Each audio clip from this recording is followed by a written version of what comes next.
Ce document est produit par l'Université Joseph Fourier Grenoble 1 en collaboration avec la région Rhône-Alpes et l'Université numérique francophone des sciences de la santé et du sport.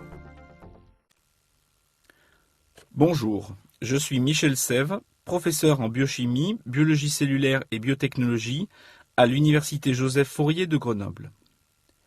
Ce cycle d'enseignement a pour objectif l'acquisition de connaissances sur les protéines qui sont des macromolécules très importantes dans le fonctionnement de notre organisme. Ces connaissances sont indispensables pour la compréhension des mécanismes et des bases moléculaires de nombreuses maladies, ainsi que pour leur traitement.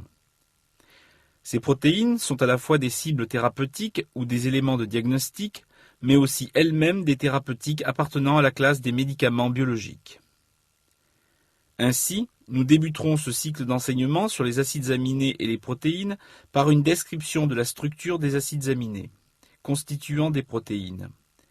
L'objectif est de comprendre la structure générale de ces acides aminés.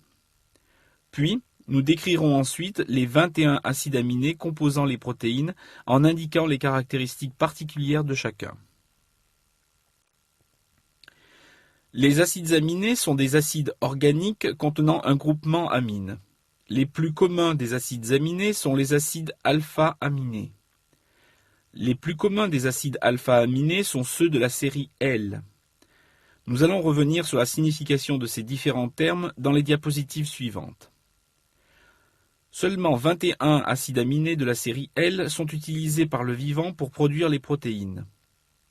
En fait, il est décrit un 22e acide aminé, la pyrrolysine, qui n'est utilisé que chez des bactéries méthanogènes. Il existe aussi quelques rares exceptions. Dans les protéines de la membrane bactérienne, qui contiennent quelques acides aminés de la série D, la D-alanine et la D-glutamine, et des acides aminés modifiés comme l'hydroxylysine ou l'hydroxyproline dans le collagène, mais nous y reviendrons en fin de ce cours. Voyons tout d'abord la structure générale des acides alpha-aminés.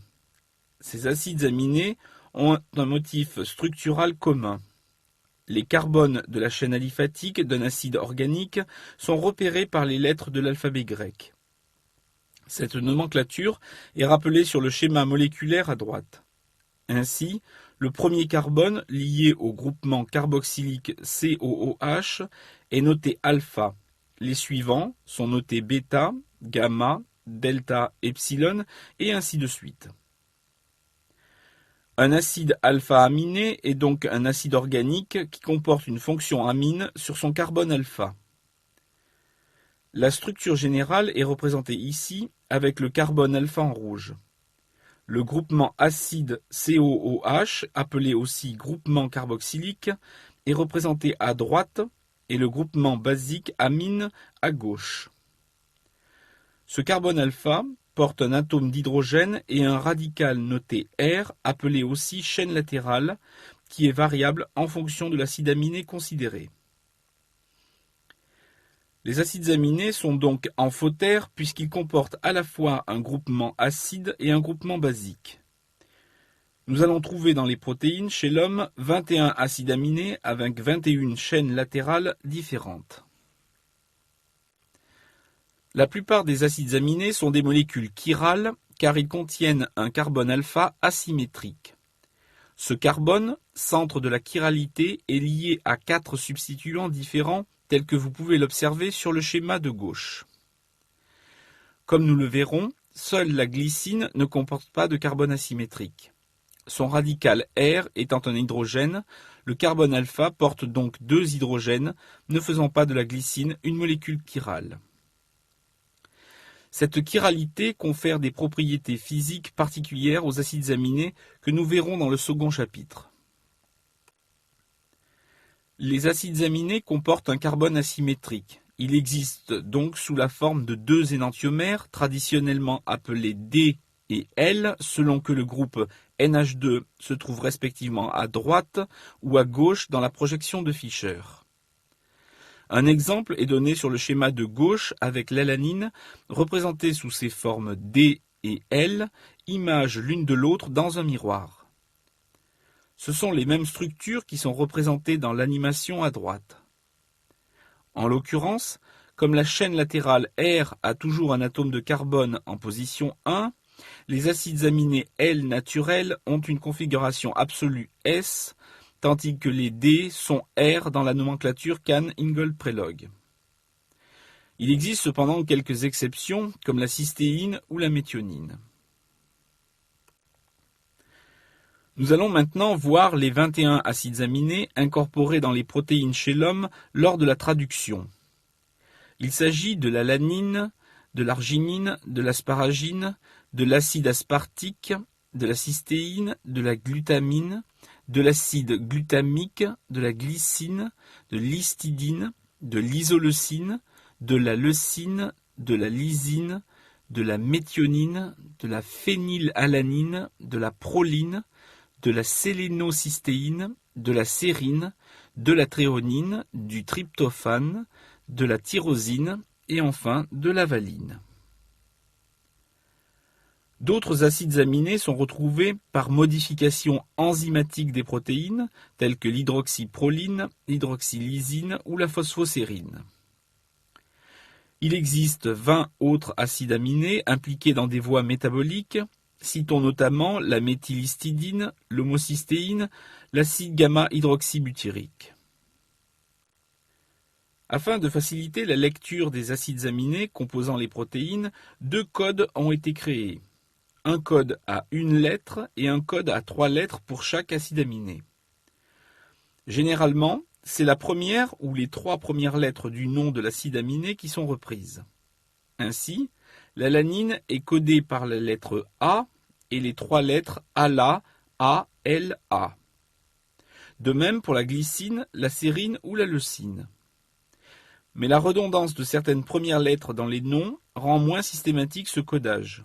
Ainsi, le tryptophane est-il codé par un W ou l'asparagine par les lettres ASN, car ASP, ASP est utilisé pour l'acide aspartique. Le code à 1 lettre est très utilisé aujourd'hui pour le stockage des séquences des protéines dans les banques de données électroniques. Nous allons maintenant voir la structure de chacun des 22 acides aminés en commençant par un premier groupe d'acides aminés comportant des chaînes latérales aliphatiques. Il s'agit de la glycine, de l'alanine, de la valine, de la leucine et de l'isoleucine. Toutes les fiches d'identité des acides aminés que nous allons voir sont présentées de la même manière avec le nom de l'acide aminé et ses codes à 1 et 3 lettres, la structure atomique avec une formule semi-développée au centre, la formule brute et une formule topologique à droite, une représentation de Van der Waals à gauche et des informations principales. La glycine comporte la chaîne latérale la plus simple, c'est-à-dire un atome d'hydrogène. Elle est classée dans les aliphatiques par défaut. Elle est le seul acide aminé dans les protéines qui ne comporte pas de carbone asymétrique. Elle est aussi l'acide aminé ayant la plus petite masse moléculaire. Enfin, la glycine n'est pas un acide aminé essentiel dans l'alimentation chez l'homme. Le second acide aminé de ce groupe est l'alanine. Sa chaîne latérale est constituée d'un radical méthyle. L'alanine est un acide aminé non essentiel dans l'alimentation chez l'homme. Nous avons maintenant sur cette diapositive la valine. Sa chaîne latérale est constituée d'un radical isopropyle. La valine est un acide aminé apolaire situé généralement à l'intérieur des protéines solubles dans l'eau ou dans les hélices transmembranaires en contact avec les lipides. La valine est un acide aminé essentiel dans l'alimentation chez l'homme, c'est-à-dire qu'il doit obligatoirement être apporté dans notre alimentation. La leucine est un acide aminé à chaîne latérale isobutyle. Il s'agit d'un acide aminé généralement à l'intérieur des protéines solubles dans l'eau ou dans les hélices transmembranaires en contact avec les lipides. Comme la valine, la leucine est un acide aminé essentiel dans l'alimentation chez l'homme. L'isoleucine comporte également une chaîne latérale de nature isobutyle. Il s'agit d'un isomère de la leucine car il a la même formule chimique. La chaîne latérale de l'isoleucine comporte un carbone asymétrique additionnel sur cette chaîne latérale, mais seule la forme 2S, 3S est rencontrée dans la nature. L'isoleucine est un acide aminé généralement à l'intérieur des protéines, soluble dans l'eau, ou dans les hélices transmembranaires en contact avec les lipides. C'est de plus un acide aminé essentiel dans l'alimentation chez l'homme. Nous allons maintenant voir un deuxième groupe d'acides aminés comportant des chaînes latérales à caractère polaire qui sont hydroxylées, soufrées ou hydrophiles.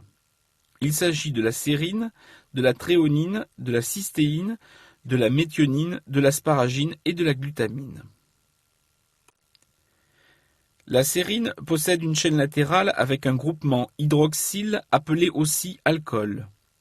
Ce groupement permet la réalisation de liaisons hydrogènes. Il s'agit également d'un site de phosphorylation dans de nombreuses protéines. Cet acide aminé est généralement retrouvé dans les protéines en contact avec le solvant et dans les sites catalytiques d'enzymes. La sérine est un acide aminé non essentiel dans l'alimentation chez l'homme. La thréonine est un second acide aminé comportant sur sa chaîne latérale un groupement hydroxyle ou alcool. C'est aussi, comme la sérine, un site de phosphorylation dans de nombreuses protéines. La thréonine a 2 carbones asymétriques. Ainsi, le préfixe allo est utilisé pour désigner la molécule présente dans les protéines. On peut aussi différencier ces molécules en utilisant la nomenclature RS de Kahn-Ingold-Prelog. L'allotréonine est la 2S3R thréonine. La thréonine est un acide aminé essentiel dans l'alimentation chez l'homme. La cystéine possède une chaîne latérale avec un groupement sulfhydryl appelé aussi thiol. Ce groupement est ionisable avec un pKa de 8,3. La cystéine peut aussi participer à des réactions d'oxydoréduction. Cet acide aminé peut former des ponts disulfures. Elle est retrouvée sous une forme réduite dans les sites catalytiques d'enzymes et elle est impliquée dans la coordination de métaux dans les métalloprotéines. La cystéine est un acide aminé non essentiel dans l'alimentation chez l'homme. La méthionine possède aussi une chaîne latérale soufrée avec un groupement thioéther. Cet acide aminé est un précurseur métabolique de la S-adénosylméthionine qui est un donneur de méthyle très important pour le fonctionnement de la cellule. La méthionine est importante aussi comme premier acide aminé incorporé dans les protéines au cours de la synthèse protéique du côté N-terminal. La méthionine est un acide aminé essentiel dans l'alimentation chez l'homme. L'asparagine a une chaîne latérale avec un groupement amide. C'est un acide aminé non essentiel dans l'alimentation chez l'homme. La glutamine possède aussi une chaîne latérale avec un groupement amide. C'est l'acide aminé le plus abondant dans le sang. La glutamine est un acide aminé non essentiel dans l'alimentation chez l'homme. Plusieurs acides aminés ont des cycles dans leur chaîne latérale, mais un seul n'a pas un caractère aromatique. Il s'agit de la proline. La proline a une chaîne latérale cyclisée qui forme un cycle pyrrolidine. L'oxydation du cycle de la proline forme l'hydroxyproline qui est retrouvée en grande quantité dans certaines protéines comme le collagène. La proline est un acide aminé peu fréquent dans les protéines. C'est un acide aminé non essentiel dans l'alimentation chez l'homme. Nous allons maintenant décrire les acides aminés aromatiques. Ce sont la phénylalanine, la tyrosine et le tryptophane. La phénylalanine comporte une chaîne latérale aromatique avec un radical phényl. Ce noyau phényl donne la capacité à la phénylalanine d'absorber la lumière dans l'UV à une longueur d'onde aux alentours de 280 nanomètres. La phénylalanine est un des acides aminés les plus hydrophobes. Il est généralement retrouvé à l'intérieur des protéines solubles dans l'eau ou dans les hélices membranaires en contact avec les lipides. Cet acide aminé est essentiel dans l'alimentation chez l'homme. La tyrosine est le second acide aminé à chaîne latérale aromatique avec un groupement phénol. Ce groupement est ionisable à un pH très élevé et confère à cet acide aminé la capacité d'absorber la lumière dans l'UV aux environs de 280 nanomètres. La tyrosine est un site de phosphorylation dans de nombreuses protéines. C'est un acide aminé généralement à l'intérieur des protéines solubles dans l'eau ou dans les hélices membranaires en contact avec les lipides. La tyrosine est un acide aminé non essentiel dans l'alimentation chez l'homme. Le tryptophane est le troisième acide aminé à chaîne latérale aromatique avec un groupement indole. Le tryptophane absorbe la lumière dans l'UV autour de 280 nanomètres. C'est un acide aminé généralement à l'intérieur des protéines solubles dans l'eau ou dans les hélices membranaires en contact avec les lipides. Le tryptophane est un précurseur du métabolisme de la sérotonine, une hormone et un neuromédiateur. Le tryptophane est un acide aminé essentiel dans l'alimentation chez l'homme. Nous allons terminer ce catalogue de description des acides aminés protéiques par les acides aminés à chaîne latérale chargée, en commençant par ceux qui peuvent prendre une charge positive à des pH physiologiques. Il s'agit de l'histidine, de la lysine et de l'arginine. L'histidine comporte une chaîne latérale de nature imidazole. L'imidazole a des propriétés aromatiques, ce qui fait qu'elle peut être également incluse dans le groupe décrit précédemment. L'imidazole est une base, au sens de la définition de Bronsted-Lowry, mais le pKa de la chaîne latérale est légèrement acide, avec un pKa de 6, pour des milieux physiologiques, c'est-à-dire à pH autour de 7,5. Le point isoélectrique pHi résultant de l'histidine est neutre à 7,47. C'est un acide aminé qui est essentiel dans l'alimentation chez l'homme. La lysine possède une chaîne latérale aliphatique de 4 carbones terminée par une fonction amine NH2. Cette fonction est ionisable à pH acide et la lysine est généralement chargée positivement dans les milieux biologiques. La lysine est un acide aminé essentiel dans l'alimentation chez l'homme. L'arginine a une chaîne latérale avec un groupement guanidinium. Ce groupement est ionisable et toujours chargé au pH physiologique. C'est l'acide aminé le plus basique et le plus hydrophile.